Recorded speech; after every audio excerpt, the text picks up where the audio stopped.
जी के और मोह के संबंध में कुछ चर्चा आप लोगों के सामने रखने का प्रयास करते हैं। पक्षीराज गरुड़ भगवान की रणलीला को देख के और मोहित हो जाते हैं। रामावतार में भगवान श्री राम जी ने मुख्य रूप से 5 प्रकार की लीलाओं का चित्रण किया, लीलाएं कुछ की। सर्वप्रथम उन्होंने बाल लीला की और बाल लीला में जो है नीति शास्त्र के जो प्रोफेसर कालभूषण जी हैं उनको मोह उत्पन्न हो गया। तत्पश्चात विवाह लीला, तो विवाह लीला में ब्रह्मा जी को मोह हो गया। इसके बाद में राम जी ने बाल लीला की और बाल लीला को देख के माता सती के लिए मोह उत्पन्न हुआ। रण लीला की तो भगवान के वाहन पक्षीराज गरुड़ जी को मोह उत्पन्न हो गया। और अंत में राज्य लीला जब भगवान ने की तो गुरुदेव वशिष्ठ जी को मोह। और मानुष की कथा मोह से ही प्राप्त होती है, मोह से ही इसकी उत्पत्ति होती है। यूं तो मानस रोगों में मोह के लिए बड़ा विकाना गया है, समस्त विकारों का मूल माना गया, लेकिन धन्य है वह मोह जिसके कारण हमें परमात्मा की कथा सुनने और कहने का सौभाग्य प्राप्त हुआ। आज धन्य में धन्य अति यद्यपि सर्वविधिहीन, पुण्य जन जान राम मोहि संत समागम दीन। बहुत दिनों के बाद में पुनः लिंक से जोड़ने का सौभाग्य प्राप्त हुआ है, परमात्मा की कृपा है। कुछ पारिवारिक समस्याएं और कुछ शारीरिक समस्याओं के कारण लिंक में नहीं जोड़ पा रहा था। आइए हम गरुड़ जी के ऊपर से कुछ विचार रखने का प्रयास करते हैं। गरुड़ जी कालभूषण जी के पास क्यों गए? सबसे पहले हम यही जानने का प्रयास करते हैं कि कालभूषण जी के पास जाने का कारण क्या है। तो जैसा कि निवेदन किया कि भगवान की रणलीला को देख के और गरुड़ जी के लिए मोह उत्पन्न हो गया।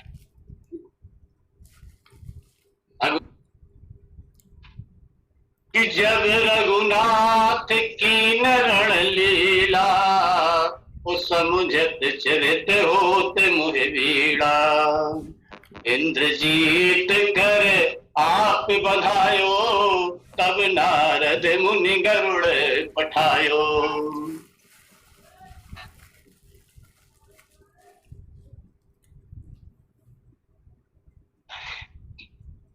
देखिए कोई बात नहीं है, ऐसा कि हाँ युद्ध करते करते रणलीला में भगवान और राघवेंद्र सरकार जो है मेघनाथ के नाथपास से बन जाते हैं। कथा आप सभी लोग जानते हैं। और देवर्षि नारद जी ने गरुड़ को प्रेरणा दी कि जाइए लंका में राम जी नाथपास से बंधे हैं, आप उनको मुक्त कीजिए। गरुड़ जी आते हैं और आके बंधन को काट देते हैं। बंधन काट गयो गाना उपजाऊ रे प्रचंड विषादा। राम जी का बंधन काट देते हैं, अर्थात नागपाश को खोल देते हैं, जिससे राम जी लक्ष्मण जी चैतन्य अवस्था में आते हैं और गरुड़ जी वहां से वापस होते हैं, लेकिन मन में विषाद उत्पन्न हो गया। देखिए देवर्षि नारद जी की आज्ञा थी,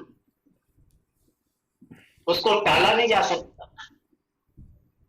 यदि राम जी की जगह पे कोई अन्य व्यक्ति नागपाश में बंधा होता और देवर्षि की आज्ञा होती तो गरुड़ को आना ही था। तो देवर्षि की आज्ञा होने के कारण गरुड़ इसको टाल नहीं सकता। राघवेंद्र सरकार नागपाश में बंधे हुए हैं और गरुड़ के जो भोजन है वो नाग है। आप सभी लोग जानते हैं कि गरुड़ जी का भोजन नाग है। वैसे तो पुराणों में वर्णन आता है कि मछली, कछुआ, हाथी इत्यादि भी गरुड़ जी का भोजन भक्षण कर। तो गरुड़ जी के लिए यह जो लगा एक दावत के समान लगता है, निमंत्रण के समान कि जाइए आपको भोजन मिलेगा, आपको दावत दी जा रही है। गरुड़ को यह निमंत्रण भोजन जैसा प्रिय कार्य हुआ और वो आए और उन्होंने नागों का भक्षण कर लिया। तो इसमें ना तो किसी प्रकार की कोई सेवा थी और ना ही किसी पर किसी प्रकार का उपकार था। भाई गरुड़ जी ने आके नागों का भक्षण कर लिया, ये ठीक है कि उससे राम जी बंधन मुक्त हो गए, लेकिन इसमें किसी प्रकार की सेवा या उपकार वाली बात नहीं थी। तो उनको भोजन जैसा प्रिय कार्य था।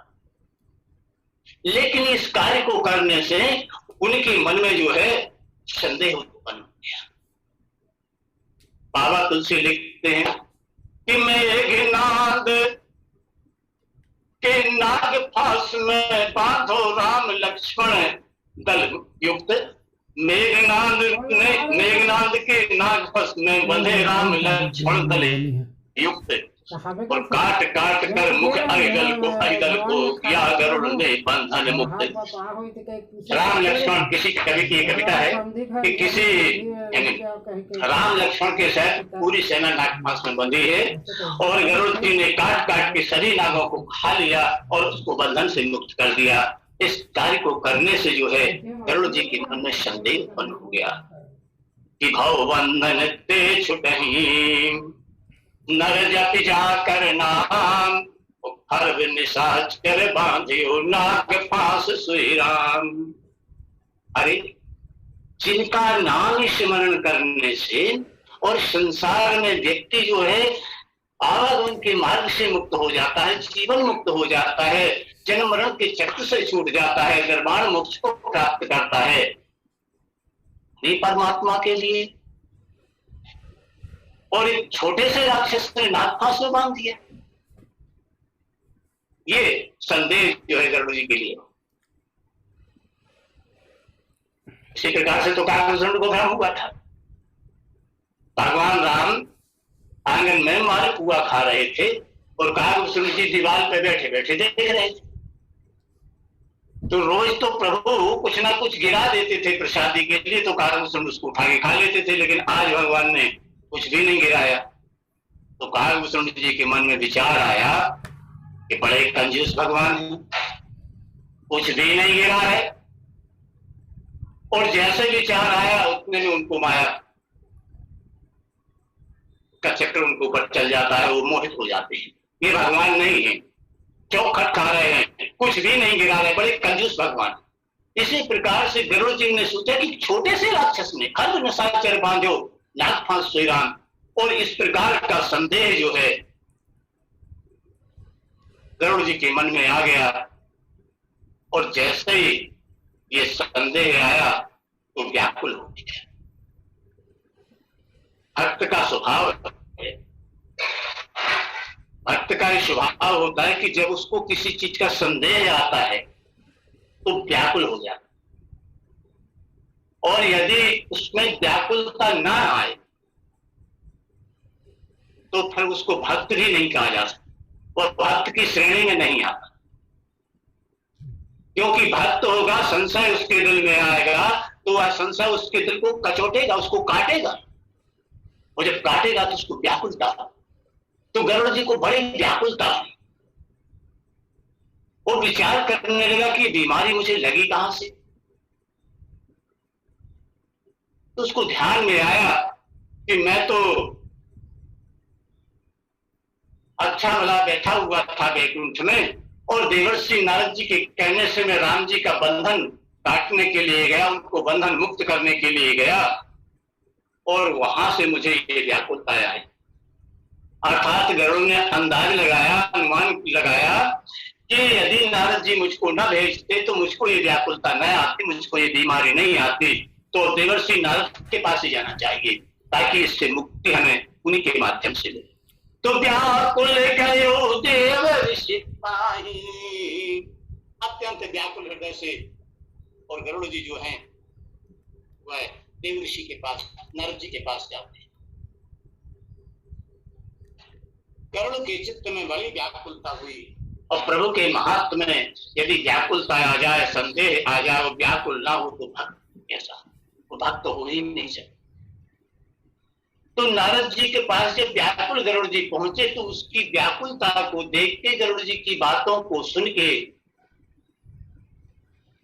और नारद जी ने कहा कि महामोह उपजाऊर तोरे, मिटा ही न देग कहे ठग मोरे। हे गरुड़ जी, तुम्हारे लिए तो बहुत बड़ा मोह उत्पन्न हो गया है। संदेह तुम्हारा जो धन है महामोह है, छोटा मोटा नहीं, और मेरे कहने से ये शीघ्र दूर नहीं होगा। देव श्री नारद जी ठहरे नित्य पथिक, वो चलते चलते और किसी को सूत्र रूप से तो कुछ बतला सकते हैं, कुछ सुना सकते हैं, लेकिन जन के सत्संग करना उनकी बस की बात नहीं है, क्योंकि वो एक जगह ठहर ही नहीं सकते। वो साफ है कि वो 2 घड़ी से ज्यादा और किसी भी जगह पे नहीं ठहर सकते। तो नित्य पथिक होने के नाते नारद जी सूत्र रूप से, जैसे कि जयंत को सूत्र दे दिया, अजय जास्ते कह समझाई, जाइए राम जी की शरण में चले जाइए, अतुलित बल अतुलित प्रभुताई, मैं मतबंध जान नहीं पाई, ऐसा कहते चरणों में आप शरणागत हो जाइए। तो सूत्र रूप से नारद जी कुछ बतला सकते हैं, लेकिन जम के सत्संग करना उनके बस की बात नहीं है। उन्होंने गरुड़ जी को अपने पिता और ब्रह्मदेव के पास भेज दिया कि हे गरुड़ जी, आप जो है चतुरानन के पास में ब्रह्मा जी के पास जाइए, वो आपके इस मोह को, इस संदेह को, इस भ्रम का निवारण करने में समर्थ है। तो चतुरानन पह जाहु खगेशा, आप ब्रह्मा जी के पास चले जाइए। आप ब्रह्मा जी की भी समस्या, बेचारे ब्रह्मा करे तो करे क्या, सृष्टि का निर्माण कार्य करे, सत्संग कराए।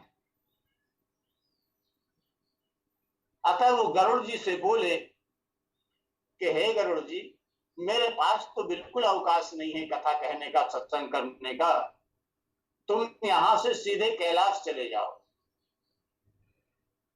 पहनते शंकर पह जाहु, बात अनंत पूछो जनिकाहु, और इधर उधर आप किसी से मत पूछना, आप कैलाश जाइए, भगवान शंकर के पास जाइए।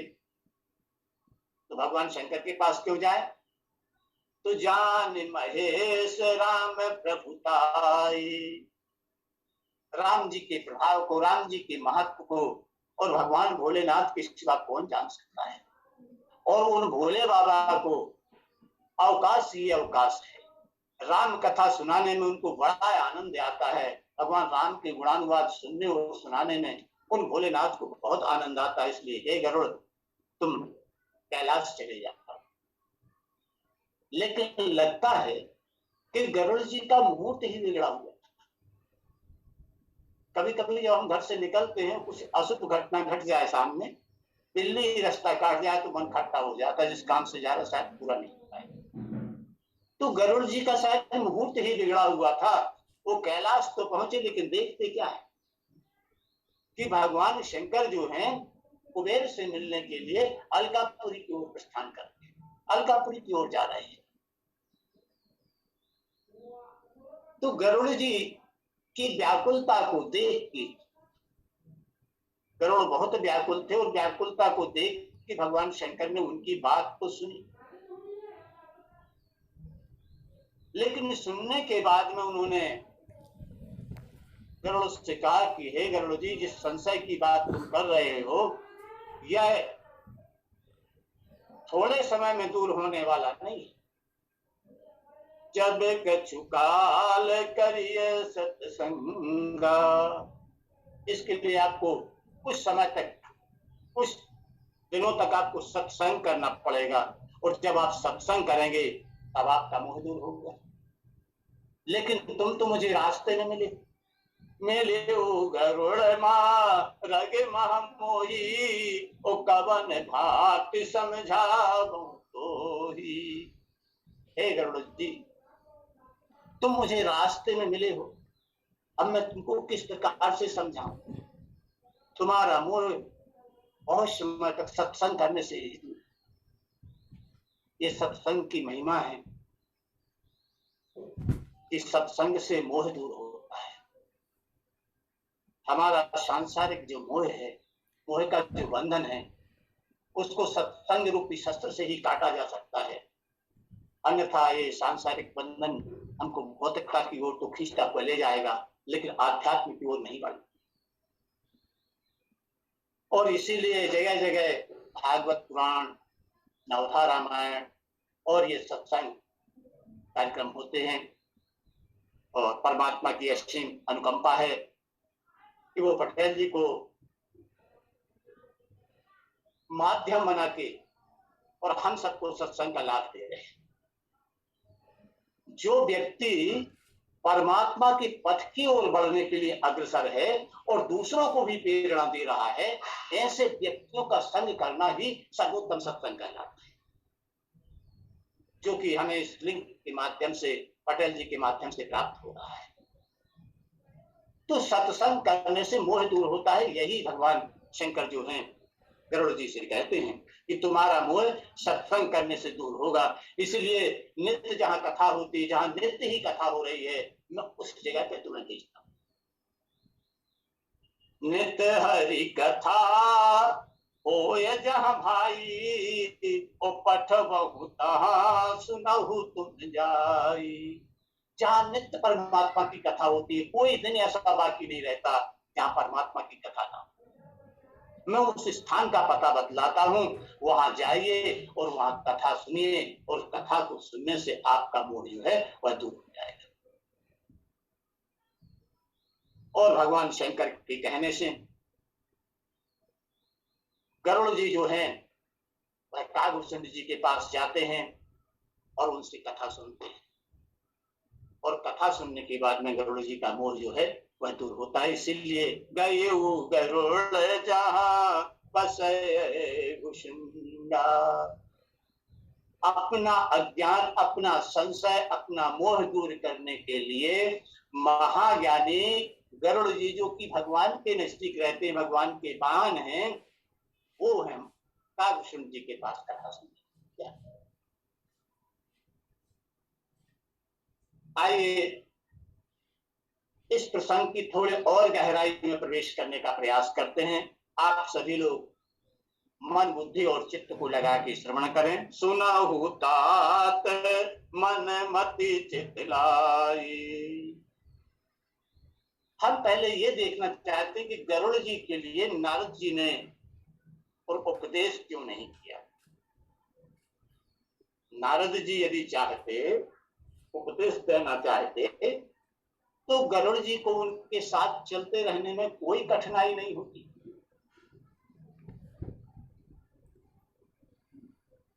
लेकिन गरुड़ जी को उपदेश देने का कार्य जो है नारद जी ने उचित नहीं समझा। क्यों नहीं समझा? नारद जी जो हैं वह भगवान के मन के अवतार हैं,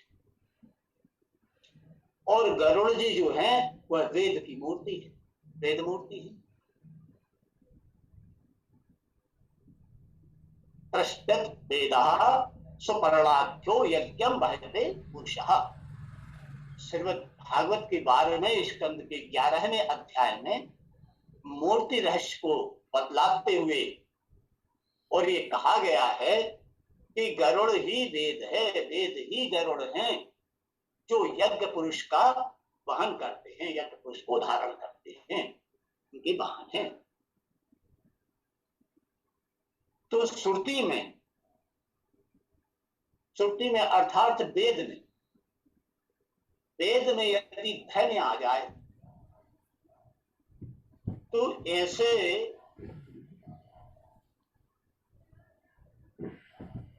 ऐसी अवस्था में, जब वेद में भ्रम आ गया, श्रुति में संदेह हो गया, तो ऐसी अवस्था में उसका संदेह निवारण जो है विधि को करना चाहिए। जब वेद में ही भ्रम उत्पन्न हो जाए, वेद को ही हम बताएं भ्रम उत्पन्न संदेह हो जाए, तो उसका निराकरण जो है वह विधि को करना चाहिए। और परंपरा प्राप्त विधि ही उसका समाधान करने के लिए उपयुक्त होता है।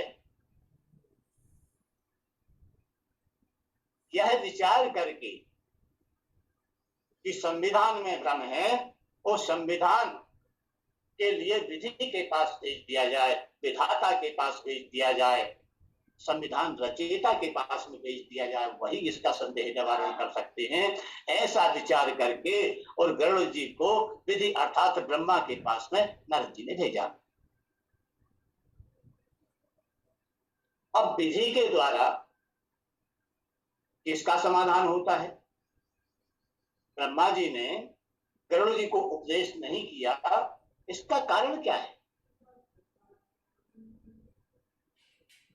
तो हम ये देखते हैं कि विधि के द्वारा इसका समाधान किया जाता है। तो विधि के द्वारा उसका समाधान होगा जिसका संदेह कर्म के क्षेत्र में, जिसका संदेह कर्म के क्षेत्र में होगा, विधि निषेध के क्षेत्र में। और गरुड़ जी तो अपना कर्म बखूबी कर चुके हैं, कर्म करने में तो कोई संदेह नहीं।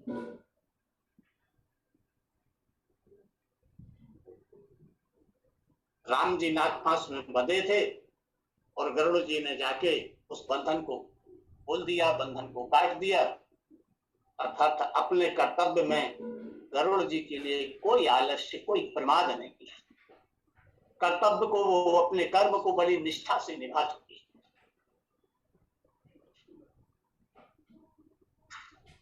और ब्रह्मा जी जो हैं वह कर्म के परमाधि देव हैं। यदि गरुड़ जी के लिए कर्म के संबंध में, विधि निषेध के संबंध में संदेह होता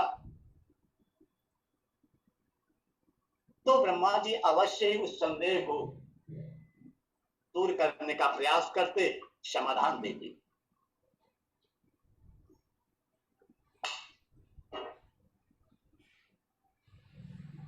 लेकिन गरुड़ को कर्म के विषय में कर्तव्य अकर्तव्य किम करोमि वाली कोई बात नहीं थी। उनको इस विषय में कोई संदेह नहीं। उनका कर्तव्य का वो भली भांति पालन कर चुके हैं और उनका संदेह तो इस बात में है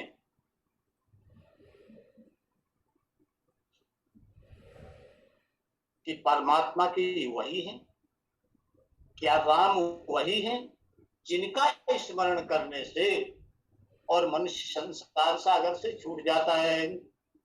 भवबंधन ते छुटहि नर जप जा करना,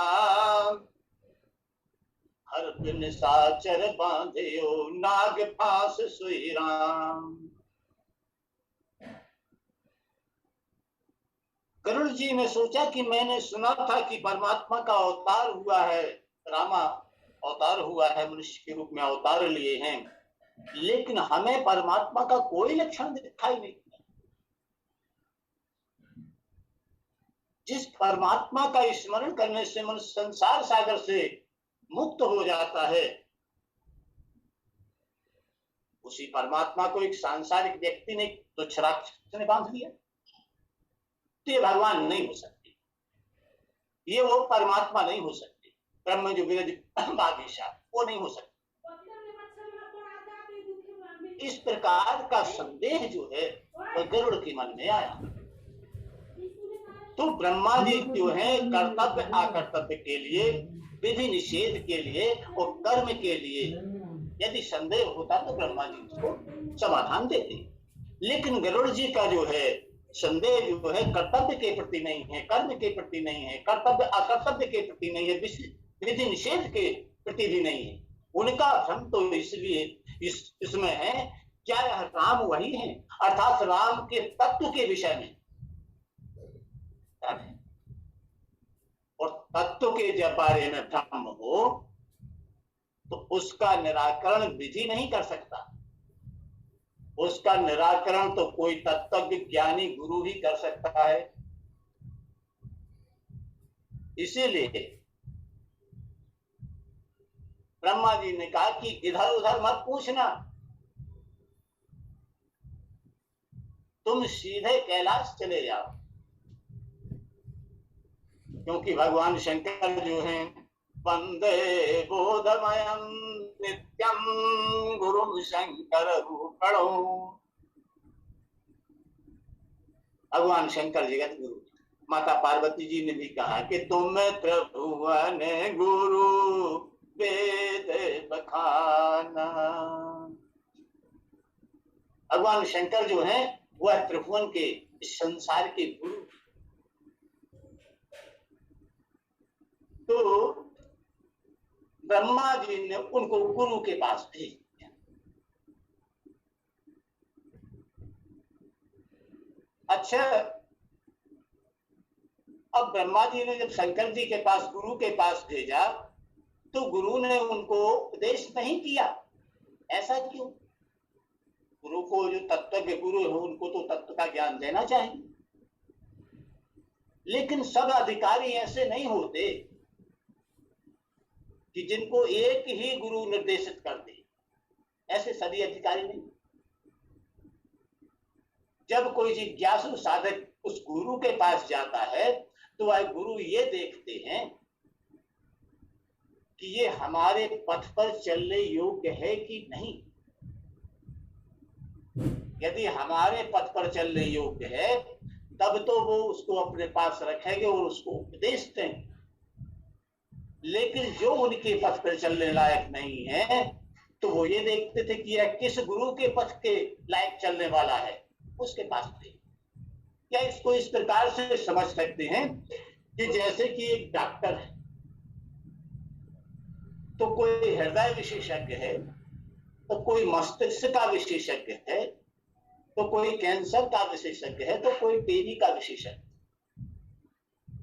लेकिन सभी रोगों के विशेषज्ञ कोई एक डॉक्टर नहीं।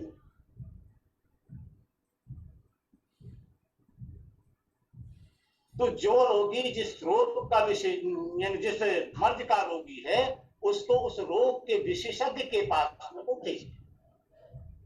तो भगवान शंकर ने देखा कि ये हमारे पथ पे चलने का अधिकारी नहीं, और जब हमारे पथ पे चलने का अधिकारी नहीं है तो इसको ऐसे गुरु के पास भेजा जाए जहां इसके ढंग से समझाने की व्यवस्था हो।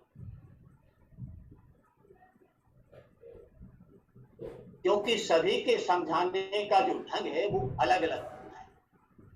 कथा सभी लोग कहते हैं रोज ही, और इस लिंक के माध्यम से दो वक्ता लोग अपना व्याख्यान देते हैं, लेकिन सबका कहने का जो ढंग है, जो तरीका है, वो अलग अलग होता है।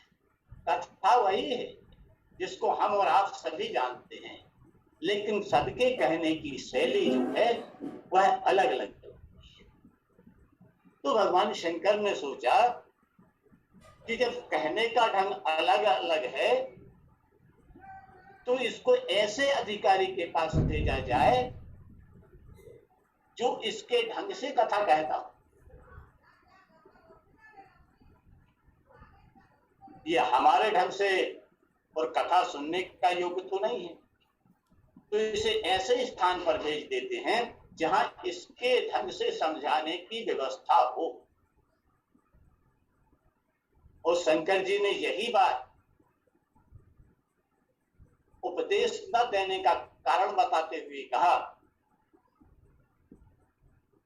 कि होई है कीन कबहू अभिमाना सुख होवे चक्रपाल निधाना। कछुते ते पुनि मैं नहीं राखा वो खग जा नहीं खग ही भागा। माता पार्वती जी ने प्रश्न किया, भैया प्रभु आप चाहते तो गरुड़ जी को उपदेश कर सकते थे, लेकिन आपने उपदेश न देके उनको कालभूषण जी के पास क्यों भेज दिया? तो भगवान शंकर अपना निर्णय सुनाते हुए कहते हैं कि हुई है कीन कबह अभिमाना। संसार में जितने भी प्राणी हैं, साधारण मनुष्य से लगा के ईश्वर कोटि तक के व्यक्तियों में कभी कभी अभिमान का प्रादुर्भाव हो जाता है। तो कभी गरुड़ को भी अभिमान हुआ होगा तो उस अभिमान को मिटाना चाहते हैं, क्योंकि हमारे सेवक हितकारी। प्रभु अपने भक्तों का अभिमान कभी सहन नहीं करते, उसको तत्काल ही उखाड़ फेंकते हैं और भक्त को स्वच्छ और निर्मल बना देते हैं, क्योंकि अभिमान भक्त को पथ से भ्रष्ट कर सकता है। तो भक्त का अहित ना हो ये सोच के प्रभु जो है उसके अभिमान को खंडित कर देते हैं, ताकि भक्त स्वच्छ और साफ बना रहे। और हे देवी पार्वती, मैंने इसलिए कुछ नहीं कहा क्योंकि खगे जाने खगे ही कर भाषा। गरुड़ जी पक्षी हैं और कालभूषण जी भी पक्षी। तो एक पक्षी की भाषा दूसरा पक्षी अच्छे से समझ सकता है। गरुड़ जी की कालभूषण जी की भाषा जो है वह गरुड़ जी अच्छे से समझ सकते हैं, अर्थात कालभूषण जी को समझाने में कोई तकलीफ नहीं, और कालभूषण जी की भाषा को गरुड़ जी अच्छे से समझेंगे और इनका भ्रम दूर हो जाएगा। तो पक्षियों में सर्वश्रेष्ठ गरुड़ जो भगवान के नित्य समीप रहते हैं।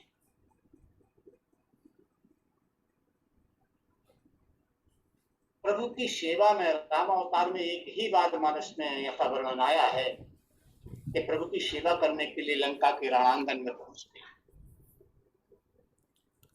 इसके आगे पीछे काहिनी मानस में और गरुड़ जी प्रभु की सेवा के लिए आए हुए ऐसा प्रसंग सबसे कम मेरी जानकारी में नहीं।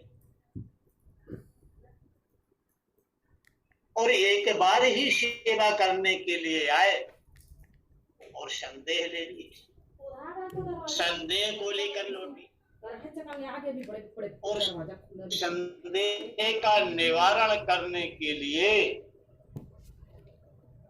जब नारद जी के पास पहुंचे तो भगवान के मनुष्य रूप नारद जी ने उनको निराश कर दिया।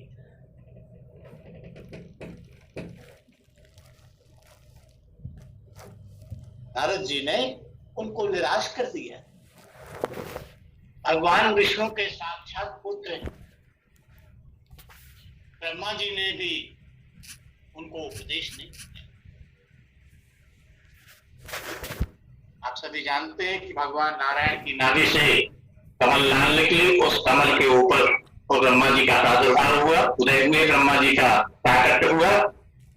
तो ये भगवान नारायण के साक्षात कहलाते हैं। तो भगवान नारायण के साक्षात पुत्र ब्रह्मा जी ने भी उन पर कृपा नहीं की और स्वयं भगवान शंकर ने उन्हें अन्यत्र भेजा, कालभूषण जी के पास भेजा। क्यों? क्योंकि भगवान नारायण और भगवान शंकर अभिन्न हैं, एक हैं।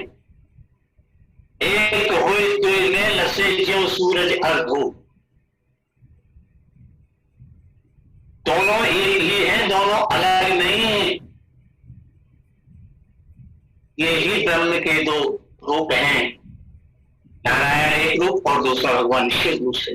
इसीलिए जहां जहां मानस में ईश्वर शब्द का प्रयोग किया गया है और भगवान शंकर के लिए आया है।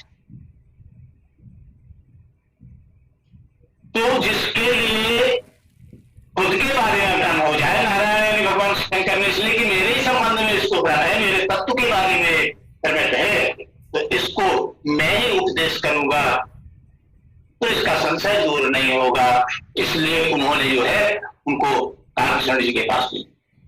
गरुड़ जी में पवित्रता है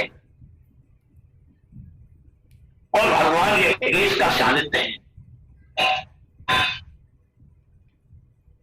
गरुड़ में पवित्रता है, जैसा कि मैं बताया कि गरुड़ वेद है जो यज्ञ पुरुष को धारण करते हैं।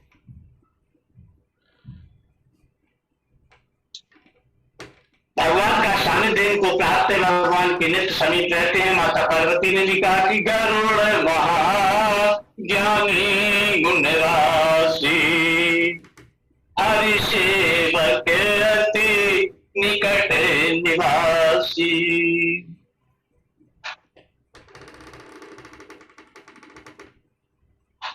तो गरुड़ जी में पवित्रता है और भगवान के केश का वो वहन करते हैं, भगवान के सदैव उपास रहते हैं। किंतु कर्म में लगे हुए व्यक्ति, और ध्यान दीजिएगा, किंतु कर्म में लगे हुए वैदिक विद्वान को भगवान के महत्व में, भगवान के परत्व में संदेह हो जाता है। और यह संदेह जो है